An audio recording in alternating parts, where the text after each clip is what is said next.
Hello guys, welcome back to my YouTube channel.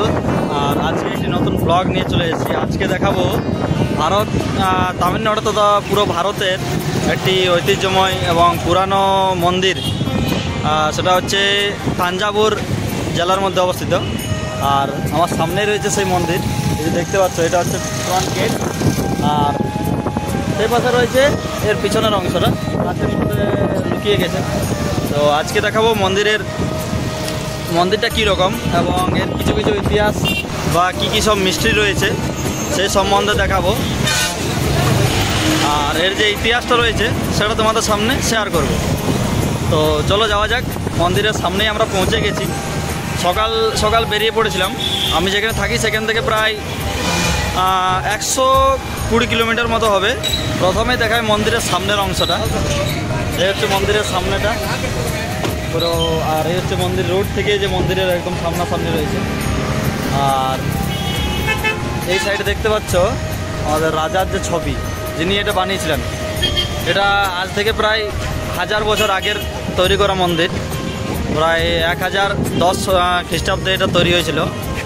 এখানকার রাজা তামিলনাড়ুর বংশধর, চোল বংশধর প্রথম রাজরাজ এটা প্রথম বানিয়েছিল আর কি। এই মন্দিরের উদ্বোধন করেছিল। এই হচ্ছে সেই রাজার, এখানে বাইরেই পুরো দেওয়া রয়েছে। প্রথম রাজা চোল বংশধরের প্রথম রাজা, যিনি এটা করেছিলেন, তৈরি করেছিলেন। দেখতে পাচ্ছ মন্দিরের, এটা হচ্ছে বাইরের ভিউটা।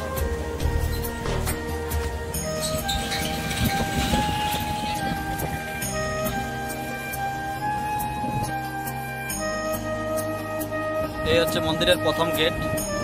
আর যেহেতু আমরা সকাল সকাল চলে এসেছি, তাই মোটামুটি একটু ভিড় আছে।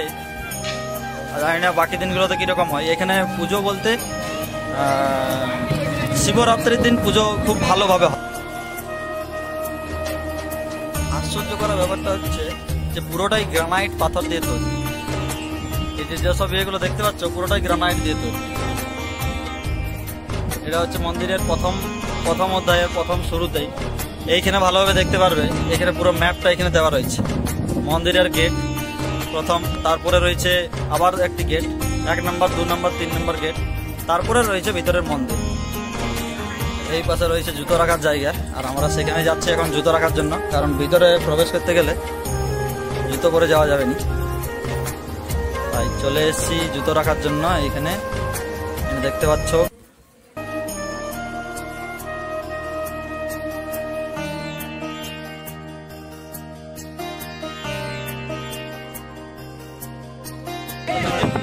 সেকেন্ড গেট পেরিয়ে ডান দিকে জুতো রাখার জায়গা আছে। এখানে অবশ্য বলে দেয় যে কোনখানে জুতো রাখতে হবে। তো এখানে আমরা জুতোগুলো রাখার পর এখানে চলে এসেছি। দেখতে পাচ্ছ 3 নম্বর গেট। প্রত্যেকটা গেট এক একটা মানে ইতিহাসে ভর্তি। মানে সবগুলোই যে কার্যকলাপ বা কাজ করার যে পাথরের মধ্যে এইসব তখনকার দিনেও কীভাবে করেছে বা এক একটা মূর্তি বানানো, সত্যি আশ্চর্য। সত্যি কথা বলতে এতটা খুঁটিনাটিভাবে তৈরি করা এক একটা অংশ বা এক একটা পার্ট, সেটাই আশ্চর্য করার ব্যাপার। দেখতে পাচ্ছ, এবং কোনো সিমেন্ট বা কোনো আঠালো পদার্থ কোনো কিছুই ইউজ করা হয়নি। ইন্টারলকিং সিস্টেমে তৈরি এই মন্দির। এত ভূমিকম্প, এত দুর্যোগের পরেও আজ প্রায় 1000 বছর ধরে দাঁড়িয়ে আছে এই আমাদের তামিলনাড়ুর তাঞ্জাবুর ডিস্ট্রিক্টের মধ্যে। ভারতের একটি কি বলবো, উচ্চতম এর যে টাওয়ার রয়েছে, যেটাকে বিমান বলা হয় আর কি। তো সেটা দক্ষিণ ভারতের অন্যান্য মন্দিরের মধ্যে একটা উচ্চতম একটা অংশ। মানে প্রায় এর উচ্চতা 216-17 ফুট মতো এর উচ্চতা। এটাকে এখন যেতে হবে এই লাইনে। এখানে ব্যাগ চেকিংয়ের একটা অপশান রয়েছে। ব্যাগ চেক করার পর এই লাইনে হয়ে যেতে হবে আমাদেরকে। ব্যাগ চেক করার অপশান রয়েছে। যেহেতু ব্যাগ রাখার কোনো জায়গা নেই, তাই এখানে ব্যাগ চেক করে এখান থেকে বেরিয়ে এলাম। এখানে দেখতে পাচ্ছ একটা জিনিস, সেটা হচ্ছে এখানে প্রত্যেকটা অংশ কিন্তু তামিল ভাষায় লেখা। যেগুলো দেখতে পাচ্ছ পুরোটাই তামিলে খোদাই করা রয়েছে। আর আজ থেকে প্রায় 1000 বছর আগে যখন প্রথম রাজরাজ রাজত্ব করত, তখনকালে এই মন্দির বানিয়েছে। আর এক একটা এই যে পার্টগুলো যেটা বলছিলাম, এক একটা পার্টের ইয়েগুলো দেখো, পুরোটা একটার সাথে একটা এমনভাবে অ্যাটাচ হয়ে রয়েছে। এবং তখনকার দিনে কোনো শোনা কথা যে কোনো সিমেন্ট বা কোনো আঠালো পদার্থ কিন্তু ইউজ হয়নি। এছাড়াও সংস্কৃত ভাষাতে খোদাইও রয়েছে, বাট তামিল এটা বেশি রয়েছে। এটা হচ্ছে মেন মন্দিরের অংশ, সেই হচ্ছে মেন মন্দির, যেটার উচ্চতা প্রায় 217 ফুট। আর এই হচ্ছে পুরোটা অংশটা, অনেকটা এরিয়া জুড়ে রয়েছে এই মন্দির।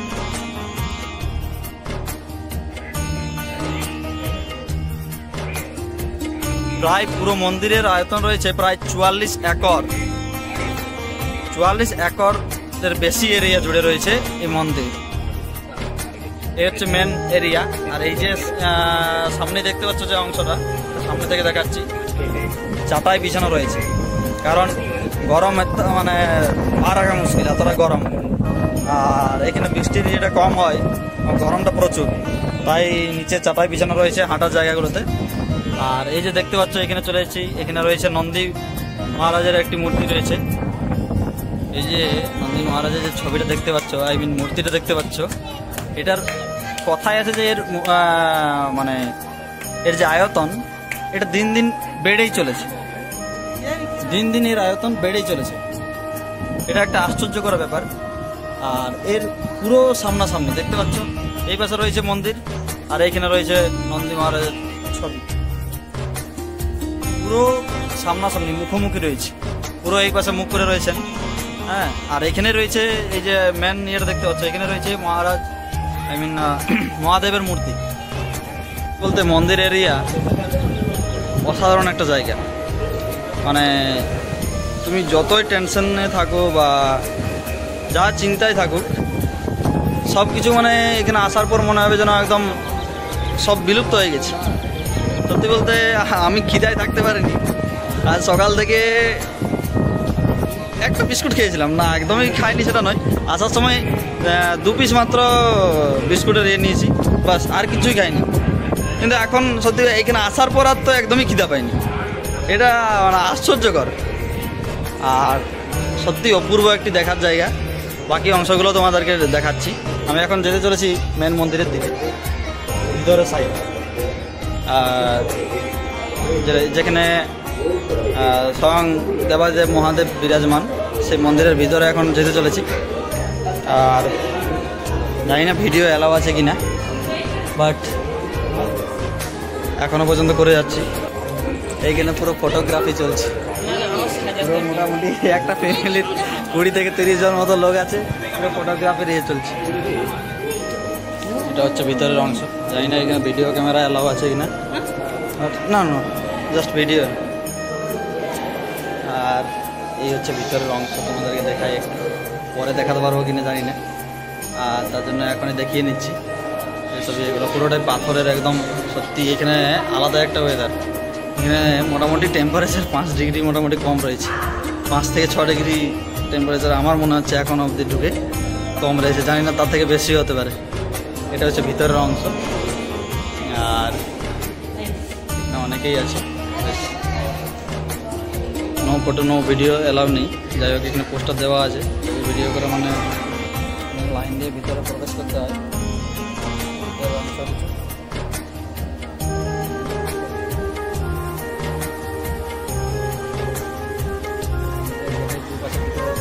বড় বড় মূর্তি রয়েছে, জানি না এগুলো কাদের মূর্তি।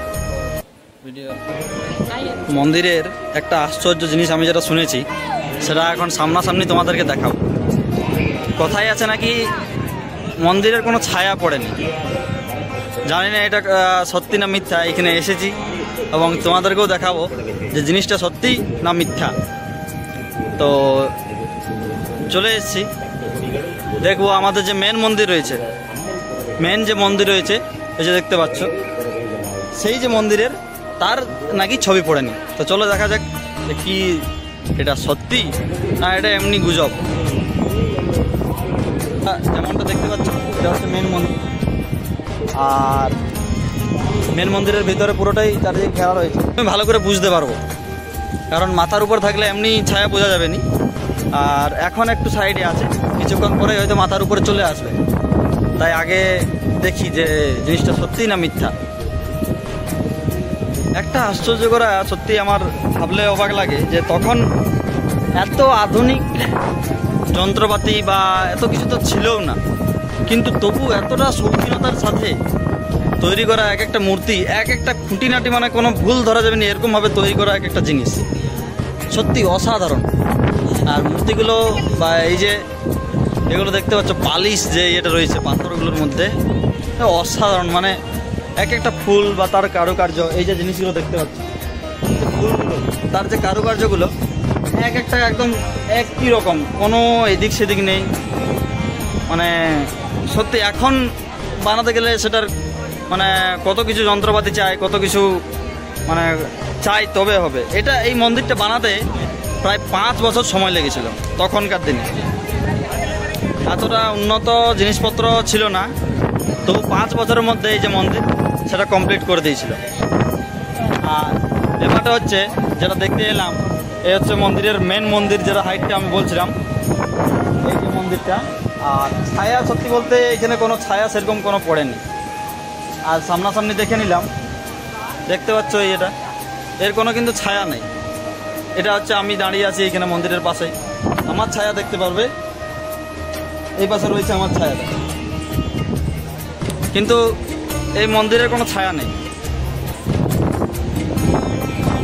মানে এত বড় যে মন্দির এখানে দাঁড়িয়ে আছে পুরোটা, হিসাব মতো ছায়া পড়া দরকার ছিল এক সাইডে, কিন্তু কোনো ছায়া দেখতে পাচ্ছি না। সামনাসামনি দেখে যাই হোক মনে হলো এটা কোনো গুজব নয়, জিনিসটা সত্যি। আর আরও দেখাবো।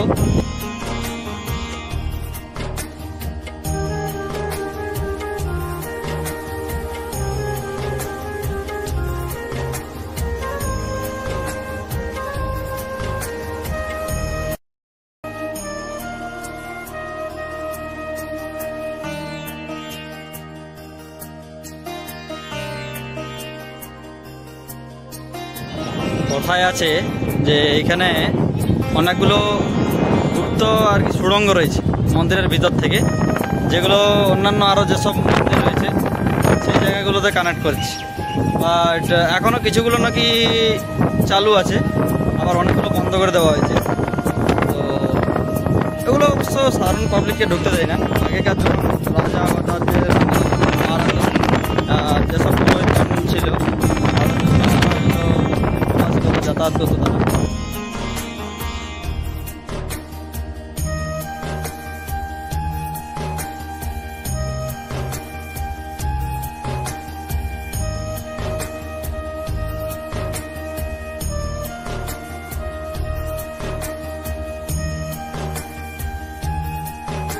যে মন্দিরটা দেখতে পাচ্ছ এটা মেন মন্দিরের পিছনের সাইডে রয়েছে। আর এটা হচ্ছে কার্তিকেয় সুব্রমণিয়াম, যেটা শুনলাম পুরোহিত মশাইয়ের কাছে, বাট আমার জানা নেই। এই পাশে নামগুলো একটু অন্যরকম, ময়ূরের উপর বসে রয়েছে। আমাদের ওখানে বলতে গেলে যেটা কার্তিক ঠাকুর বোঝায়, আমার মনে হলো যে এটা কার্তিক ঠাকুর আর কি। এটা আমাদের মেন মন্দির থেকে ব্যাক সাইডের মধ্যে রয়েছে, প্রত্যেক সাইডে রয়েছে ওরকম শিবলিঙ্গ। পুরো চারিপাশে মন্দিরের যতটা চারিপাশে রয়েছে যতটা সব পাশে রয়েছে শিবলিঙ্গ। আর মন্দিরের এটা পুরোটাই ইট পেছানো রয়েছে। গাইজ মন্দিরের উপরে যে স্তম্ভটা দেখতে পাচ্ছ এটা প্রায় 80 টন ওজন এবং পুরোটাই গ্রানাইট পাথর দিয়ে তৈরি। ওটা একটা আলাদা সিঙ্গেল পাথর, সম্পূর্ণ আলাদা। এই এটা বাকি এগুলো প্রত্যেকটা খন্ড খন্ড দিয়ে তৈরি। পুরো এই গোলাকার যেটা দেখতে পাচ্ছ সেটা একটা আলাদা, প্রায় 80 টন ওজন। এবং এত উপরে কীভাবে নিয়ে গেছে বা কীভাবে বানিয়েছে, তখনকার এতটা আধুনিক যন্ত্রপাতি না থাকা সত্ত্বেও এটা একটা আশ্চর্যকর ব্যাপার। এটাও একটা মানে কি বলবো আশ্চর্যের মধ্যে একটা অন্যতম। আর পুরোটাই গ্রানাইট পাথর দিয়ে তৈরি, যেটা আশেপাশে কোথাও পাওয়া যায় না এখানে। এটা মানে কোথা থেকে নিয়ে আসা হয়েছে বা এর কোনো এখনো পর্যন্ত এখনো খোঁজ পাওয়া যায়নি। বিভিন্ন ইতিহাস এখানে সব লেখা রয়েছে। আর বিভিন্ন এখানে যেমন মূর্তিও রয়েছে কিছু কিছু।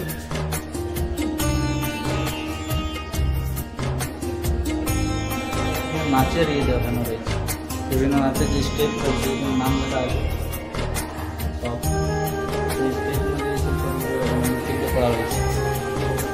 আবার অনেকগুলো মূর্তি রয়েছে, সবগুলো নাচের স্টেপ দেখানো হয়েছে।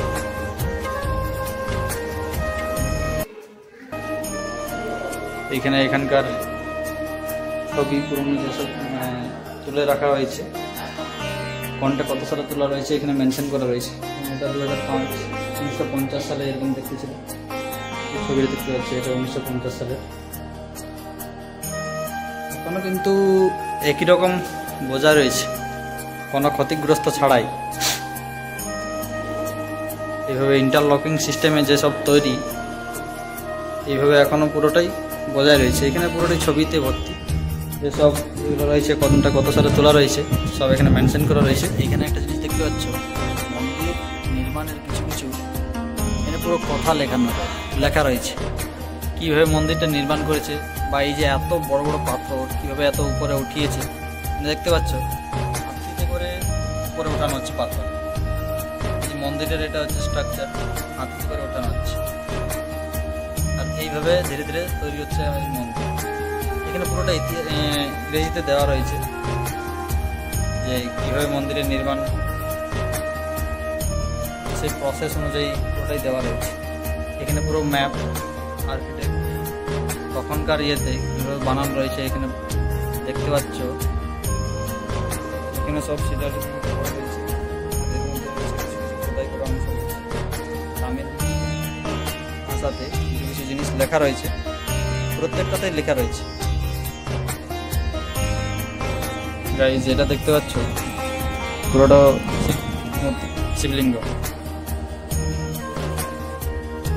পুরোপুরি শ্রীমন্ত শেষ প্রান্তে রয়েছে। এখানে একটা যে নন্দী মহারাজের মূর্তি রয়েছে, পুরোটাই স্ট্রাকচারাল অনুযায়ী।